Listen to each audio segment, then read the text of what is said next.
नमस्कार, IBC 24 में आपका स्वागत है और मैं हूं आपके साथ अंजलि सिंह। आज हम मौजूद हैं विंध्य के रीवा जिले में, जहां पर हमारे जनसंवाद की चौपाल लगी हुई है।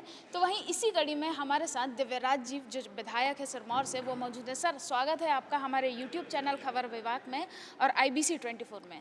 सर, आगामी विधानसभा चुनाव आने वाले हैं सर, उसको लेके विंध्य में बीजेपी की क्या तैयारी है?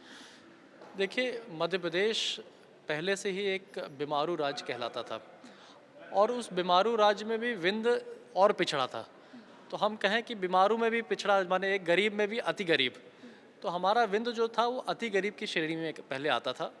लेकिन आज अगर हम देखें, मध्य प्रदेश को विकसित राज्य बनाने के लिए माननीय शिवराज सिंह चौहान जी ने, भारतीय जनता पार्टी ने निरंतर डेवलपमेंट के बहुत सारे काम किए हैं।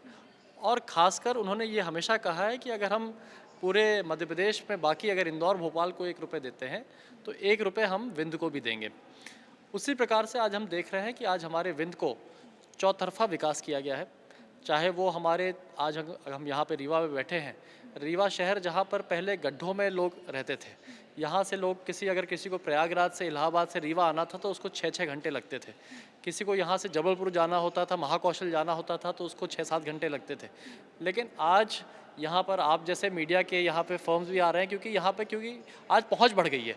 यहाँ पे 2-2.5 घंटे में आप यहाँ पे पहुँच सकते हैं। यहाँ की रेलवे लाइनों का विस्तार हो रहा है, यहाँ से सिंगरौली की रेलवे लाइन डाली जा रही है। यहाँ पे पहले बिजली नहीं हुआ करती थी, पूरे क्षेत्र में अंधकार में रहता था। दिव्य सिंह जी के कार्यकाल में हम लोग सब जानते हैं कि पहले लाइट तो यहाँ रहती ही नहीं थी, केवल विंध्य छोड़ दिए पूरे मध्य प्रदेश में नहीं रहती थी। लेकिन आज 24 घंटा बिजली है। एशिया का सबसे लार्जेस्ट सोलर प्लांट हमारे रीवा में बन गया है। और ऐसे कई सारी चीज़ें हैं, जैसे बाढ़ सागर के जो नहरें 50 साल कांग्रेस के सरकार में बन नहीं पाई, केवल खुदती रहीं, उसमें भ्रष्टाचार होता रहा। लेकिन आज हमारे त्योथर जैसे जो टेल एंड है, जहाँ पर लास्ट छोर है, वहाँ तक पानी पहुँचाने किसी ने काम किया है तो शिवराज सिंह चौहान जी ने किया है। तो ये कई सारे काम हैं, चाहे हम रोडों की बात करें, नहरों की बात करें, लाइट की बात करें, शिक्षा की भी अगर हम बात करें, चिकित्सा की बात करें, ये सारी चीज़ों में माननीय शिवराज सिंह चौहान जी ने गांव-गांव में, रूरल एरिया तक में इनको सुधारने का काम किया है। उससे आज हमारा मध्य प्रदेश और ख़ासकर हमारा विंध्य, ये आज एक चमकता हुआ सितारा निकल करके आ रहा है। सर, जैसा कि आपने बात करी विंध्य में, अगर हम उद्योग क्षेत्रों की बात करें कि सरकार द्वारा बहुत सारी इंडस्ट्रीज़ खोली जा रही हैं, लेकिन सर फिर भी जो विंध्य का युवा है वो क्यों पलायन कर रहा है? देखिए, जैसा कि हम सब जानते हैं कि हमारा विंध्य जो है वो मिनरल रिच स्टेट है, हमारा मिनरल रिच एरिया है। यहाँ पर हमारे पास सिंगरौली से लेकर के सतना तक हमारे पास हर प्रकार की मिनरल्स हैं, चाहे वो हमारे पास कोल हो, सीमेंट हो, हर प्रकार की यहाँ पर हमारी जो महत्वपूर्ण चीज़ें हैं वो हमारे पास प्राप्त हैं। लेकिन ये सारी इंडस्ट्री, जैसा है कि हम सब जानते हैं कि ये लेबर इंटेंसिव इंडस्ट्रीज़ है।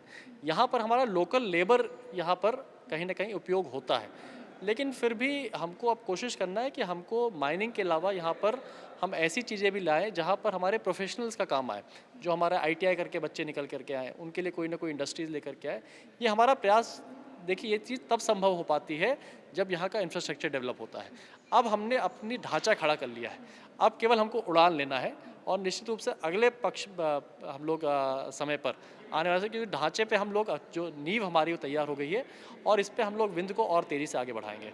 सर, जैसा कि अभी देख रहे हैं मध्य प्रदेश सरकार जो है आधी आबादी जो हमारी महिला है उनके लिए लाडली बहना योजना शुरू करी है। अगर हम युवाओं की बात करें तो स्किल डेवलपमेंट जो कोर्स है वो शुरू किया गया है। सर, अगर दोबारा बीजेपी की सरकार मध्य प्रदेश में बनती है तो सर आप एक युवा होने के नाते और क्या सारी चीज़ें देखना चाहते हैं? देखिए, मध्य प्रदेश में हम लोग बड़े गौरवान्वित हैं कि माननीय शिवराज सिंह चौहान जी जैसे एक हमारे पास नेता हैं, जिन्होंने हमारे प्रदेश की आधी आबादी, वो आज लाडली बहना योजना तो एक ऐतिहासिक योजना है, लेकिन इसको उन्होंने निरंतर शुरू रखा। जब वो पहली बार मुख्यमंत्री बने तो उन्होंने लाडली लक्ष्मी योजना लाई। तो पहले जो हमारे यहाँ मध्य प्रदेश में एक बहुत बड़ा चलन होता था कि घर में अगर कोई बेटी पैदा हो गई तो उसको कहीं ना कहीं अपवाद माना जाता था। उस योजना के तहत आज हम देखेंगे कि हमारा सेक्स रेशियो बेहतर होने लगा। हमारे पास हमारी बच्चियाँ हमारे घर में अच्छे से रहने लगी, उनका बर्थ रेट बढ़ गया। तो कहीं ना कहीं इससे तो पहली बात तो हमारे घर में लक्ष्मियाँ, हमारे घर में औरतें हमारे प्रदेश में बढ़ने लगी। अब जैसे हमारी औरतें वो जो 15 साल 20 साल पहले जो औरतें थीं वो आज 20 साल की हो रही हैं।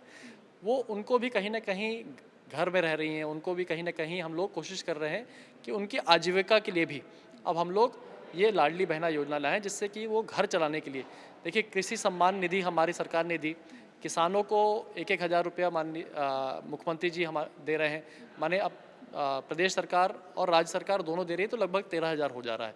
तो मान लीजिए अप्रॉक्सीमेटली 1,000 रुपये महीना हो जाता है। उसी प्रकार से जब हम पुरुषों को दे रहे हैं तो महिलाओं को भी हमारी सरकार ने कहा कि हमारी महिलाओं को भी सम्मानित करने के लिए हम 1-1 हज़ार रुपये देंगे। अब इनके लिए भी कोशिश कर रहे हैं कि जैसे उनके लिए पहले कभी कोई सुविधाएं नहीं होती थी, हमने संबल कार्ड के माध्यम से उनको 16,000 रुपया जब बच्चा पैदा होता है तो उनकी देखभाल के लिए भी देना शुरू किया। तो कई सारी योजनाएं जो हमारी महिलाओं को प्रेरित कर रही हैं। सर, ये सारी योजनाओं से इतर अगर फिर से सरकार आती है कि युवा होने के नाते बेरोजगारी एक बहुत बड़ा मुद्दा है मध्य प्रदेश में, तो सर उसके लिए क्या करना चाहिए सरकार को? कोई सजेशन या कोई ऐसी चीज़? नहीं, एक तो बहुत बड़ी हमारी युवा, एग्जैक्टली मुझे नाम ये याद ना रहा, लेकिन अभी हम युवाओं को नौकरी देने के लिए एक नई योजना आई है जिसमें 8,000 रुपया पर महीने स्किल डेवलपमेंट के लिए दिया जाएगा। तो वो योजना बहुत जल्दी स्टार्ट होने वाली है। मेरे ख्याल से ये युवाओं के लिए एक ऐतिहासिक योजना होने वाली है। हर घर का बच्चा, अगर कोई एक बच्चा स्किल डेवलप्ड है तो उसको महीने में 8,000 रुपये की तनख्वाह हमारी सरकार देगी, उसको कहीं ना कहीं रोज़गार भत्ता देगी, माने काम करने के लिए। ऐसा नहीं कि केवल वो घर में बैठे काम करेगा, का पैसा लेगा, वो फैक्ट्री में या कहीं दूसरी जगह स्टाइपेंड के माध्यम से भाई वो पढ़ेगा भी और वर्क भी करेगा और कमाएगा भी। मेरे ख्याल से ये ऐतिहासिक योजना होने वाला है। जिस दिन जब से ये चालू होगी तो निश्चित रूप से हमारे युवाओं में एक बहुत अच्छी एक लहर फैलेगी और उनको भी काफ़ी संतुष्टि प्राप्त होगी।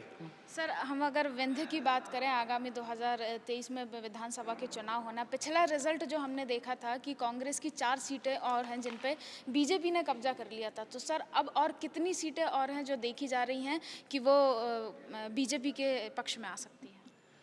देखिए, हमारे पास विंध्य में तो हम लोगों ने लगभग कांग्रेस का सुपड़ा साफ कर दिया था। निश्चित रूप से जो बची कुची सीटें हैं वो भी हम लोग कोशिश करेंगे कि वो भी हम लोग इस बार जीत जाएं, और जो हमारी जीती हुई हैं उनको तो हम लोग जीतेंगे ही। तो यहाँ पर हम लोग का परफॉर्मेंस विंध्य में मेरे हिसाब से पिछली बार से और बेहतर हम लोग करके दिखाएंगे। सर, विंध्य जो क्षेत्र है ओबीसी का बहुत बड़ा वोट बैंक माना जाता है, और दूसरी चीज़ सर, कांग्रेस में बड़े ऐसे विधायक हैं जो मतलब ओबीसी हैं, तो सर इसका क्या इफेक्ट देखने को मिलेगा आगामी चुनाव में? नहीं, देखिए ओबीसी वर्ग तो हमारे भाजपा में भी है।